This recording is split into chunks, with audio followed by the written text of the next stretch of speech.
Hello friends, welcome to MNP knowledge school. Friends, आजकल Delhi NCR समेत भारत के कई हिस्सों में अक्सर भूकंप के झटके महसूस किए जा रहे हैं। आपके मन में ज़रूर ये सवाल उठता होगा कि ये भूकंप आखिर क्यों आता है।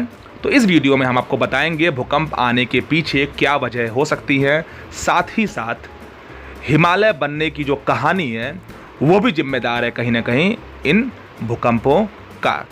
तो वीडियो काफ़ी इंपॉर्टेंट है। हमारी कोशिश ये है कि हम आसान शब्दों में आपको बताएं कि ये भूकंप आखिर क्यों आता है, और हमें उम्मीद है कि ये वीडियो देखने के बाद आपको ये कन्फ्यूज़न ज़रूर क्लियर हो जाएगा। तो वीडियो आइए शुरू करते हैं। फ्रेंड्स, इससे पहले अगर अभी तक आपने हमारे चैनल को सब्सक्राइब नहीं किया है तो नीचे सब्सक्राइब बटन को क्लिक करके सब्सक्राइब जरूर कर लें और बगल के बेल आइकन को क्लिक करके नोटिफिकेशन ऑन कर लें, जिससे जब भी इस चैनल पर नया वीडियो आए उसकी जानकारी आप सभी को सबसे पहले मिल जाए। देखिए, दो प्रकार के ज़मीन के अंदर प्लेट होते हैं। एक होता है ओशियनिक प्लेट और दूसरा होता है कॉन्टिनेंटल प्लेट। ये प्लेट जब टकराते हैं तो भूकंप आता है। अब ये प्लेट बेसिकली तीन तरीके से टकरा सकते हैं। ओशियनिक प्लेट आपस में टकरा सकते हैं तो वॉल्केनिक आइलैंड बनता है, जैसे कि आपका फिलीपींस है और उसके आसपास के जो एरिया हैं, जो साउथ ईस्ट एशिया में जो आइलैंड्स हैं वो वॉल्केनिक आइलैंड होते हैं। ठीक है, तो कुरिल आइलैंड वहाँ पे है, मैरियाना आइलैंड है, ऐसे कई आइलैंड हैं जो ओशियनिक कोलिजन से बने हैं।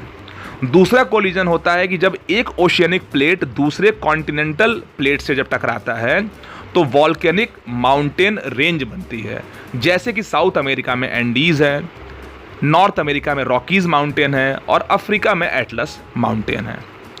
और तीसरा होता है जब दो कॉन्टिनेंटल प्लेट आपस में टकराते हैं तो फोल्ड माउंटेन बनता है। फोल्ड माउंटेन में जैसे कि अपना हिमालय।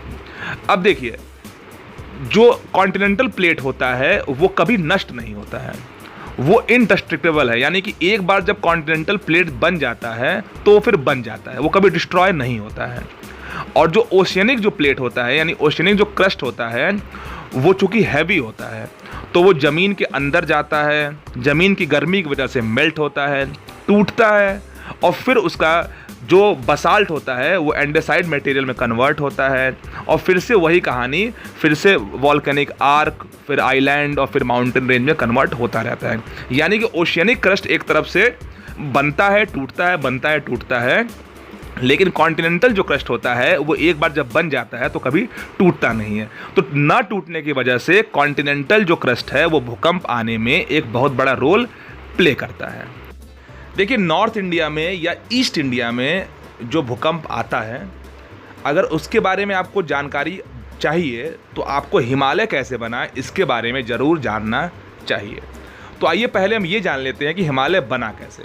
देखिए, नॉर्मली हिमालय जो है वो 3 स्टेज में बना। देखिए, जो पहला स्टेज था उसमें इंडिया और यूरेशिया यानी कि यूरोप और एशिया का कॉमन पार्ट, इन दोनों के बीच में ओशियनिक क्रस्ट था। ओशियनिक क्रस्ट जो था, जैसा कि मैंने आपको बताया शुरुआत में, कि वो हैवी होता है।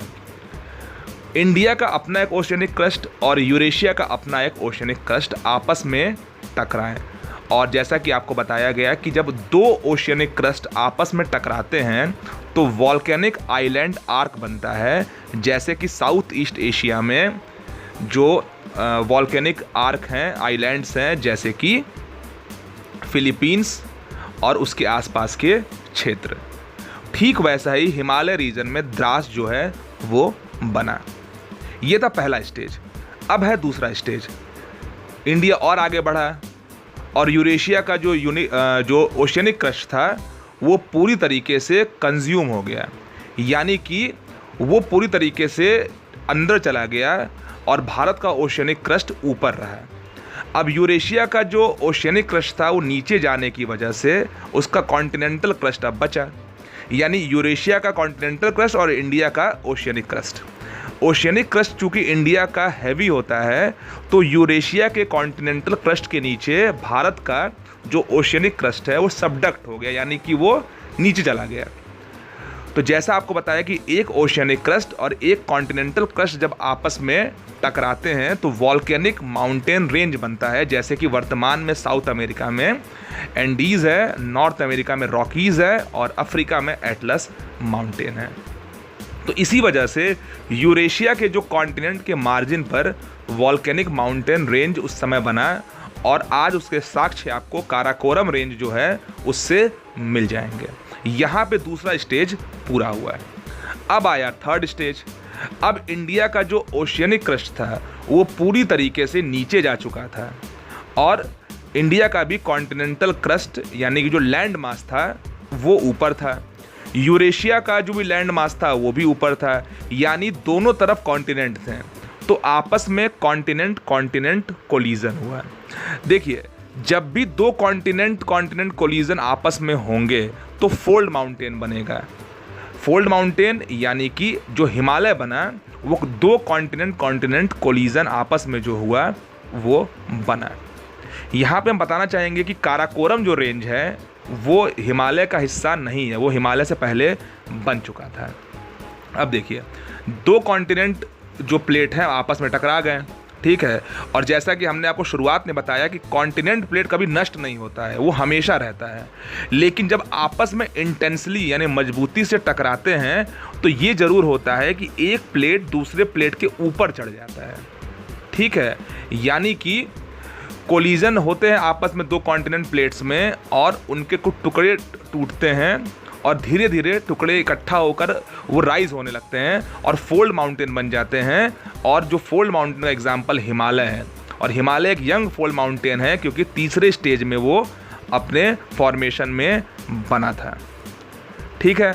अब देखिए, यहाँ कोई वॉल्केनो नहीं है, तो यानी कि यहाँ पे जो हिमालय के आप सुनते होंगे कि साइज़ बढ़ती जा रही है हर साल, तो उसके पीछे यही वजह है कि ये यंग फोल्ड माउंटेन है और इसके साइज़ आगे भी बढ़ता रहेगा। लेकिन ख़तरा यहाँ पे ये होता है कि धरती के किसी कोने में जहाँ पे यंग फोल्ड माउंटेन होता है हिमालय जैसा, वहाँ पे चूँकि दोनों प्लेट कॉन्टिनेंट प्लेट है और दोनों प्लेट नष्ट नहीं हुई है, दोनों प्लेट एक्टिव है और एक्टिव होने की वजह से ये एक दूसरे से टकराते हैं, एक दूसरे को प्रतिरोध पैदा करते हैं, ये एक दूसरे को रेजिस्ट करते हैं और इसी रेजिस्टेंस से भूकंप आता है। इसीलिए दुनिया के उन चंद जगहों में हिमालय भी एक ऐसा रेंज जो जगह है, जो बॉर्डर है, वहाँ पे भूकंप आते रहते हैं। तो फ्रेंड्स, जो दिल्ली में जो भूकंप के झटके या आप देखते होंगे मिज़ोरम में या आसपास के क्षेत्रों में जो भूकंप आ रहा है, जो अफ़गानिस्तान में, पाकिस्तान में आप कई बार सुनते होंगे कि जो है इसका जो केंद्र था भूकंप का, वो वजह कहीं ना कहीं सबसे बड़ी वजह हिमालय के फॉर्मेशन से ही है। और ऐसे झटके छोटे मोटे आ भी सकते हैं, कभी आगे जाके बड़ा भूकंप भी आ सकता है, इसको कोई डिनाई नहीं कर सकता है, लेकिन वजह इसका सबसे बड़ा यही है। इसके अलावा देखिए, भूकंप आने के और भी वजह हो सकते हैं। ज़मीन की खुदाई बहुत नीचे तक होती है तो भी भूकंप आने की संभावना होती है। जैसा मैंने शुरुआत में बताया, वाटर लेवल अगर कम हो जाता है तो भी जो है भूकंप आने की संभावनाएं होती हैं, ठीक है। फॉल्ट लाइन जब डिस्टर्ब होता है, यानी जब प्लेट्स आपस में टकराती हैं जैसा बताया गया, तब तो भूकंप आ ही सकता है, ठीक है। दिल्ली की अगर बात करें, वर्तमान में दिल्ली एनसीआर के जो भूकंप हैं उसकी प्रमुख वजह यही जो डिस्टर्बेंस है फॉल्ट लाइन में वो माना जा रहा है, ठीक है। तो ये तो था हिमालय बनने की कहानी और हिमालय बनने के बाद किस तरीके से हिमालय के साइज़ बढ़ा है और प्लेट्स आपस में टकराती हैं, भूकंप आता है, धरती के नीचे जो फॉल्ट लाइन है वो डिस्टर्ब होते हैं, वो रिस्टोर होते हैं, ठीक है। अगर थोड़ा सा नीचे आएंगे भारत में, अगर आप जो प्लेट्यू है भारत का, यानी कि जो आपका मध्य प्रदेश से जो नीचे का क्षेत्र है और केरला तक, वो प्लेट्यू बोलते हैं, उसको डेक्कन प्लेट्यू बोलते हैं, आप जानते होंगे। तो वहाँ पे जो है आपने देखा होगा, सुना होगा, महसूस किया होगा, वहाँ भूकंप नहीं आता है क्योंकि वहाँ पे कोई फोल्ड माउंटेन नहीं है। वहाँ पे बहुत ही ओल्ड, वहाँ पे जो भी ज़मीन वहाँ की है, जो भी वहाँ का लैंड मास है, वो हिमालय बनने से पहले जो है सेटल्ड हो चुका है, इसलिए वहाँ भूकंप नहीं आता है। लेकिन दिल्ली में, एनसीआर में, यूपी में, बिहार में, नेपाल में या इससे जुड़े हुए जो भी राज्य और जो भी देश हैं, वहाँ पे झटके आते रहेंगे। तो फिलहाल ये था भूकंप आने की कहानी। ये था कि क्यों नॉर्थन इंडिया में और ईस्ट इंडिया में लगातार भूकंप के झटके आते हैं। इसमें ज़रूरी ये है कि आप सब सेफ़ रहें, क्योंकि सावधानी तो बरतनी ही चाहिए। और अगर आपको ये वीडियो अच्छा लगा हो, इसको लाइक करिए। कोई मन में सवाल और हो तो आप बताइएगा। ज्योग्राफी को आम बोलचाल की भाषा में कैसे समझाई जाए, इस वीडियो में हमने कोशिश की है। हो सकता है कि कुछ कन्फ्यूजन आपके मन में अभी भी हो, तो स्वागत है आपके सुझाव और आपके सवाल का।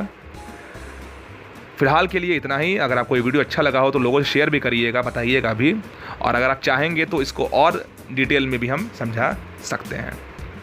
Thank you.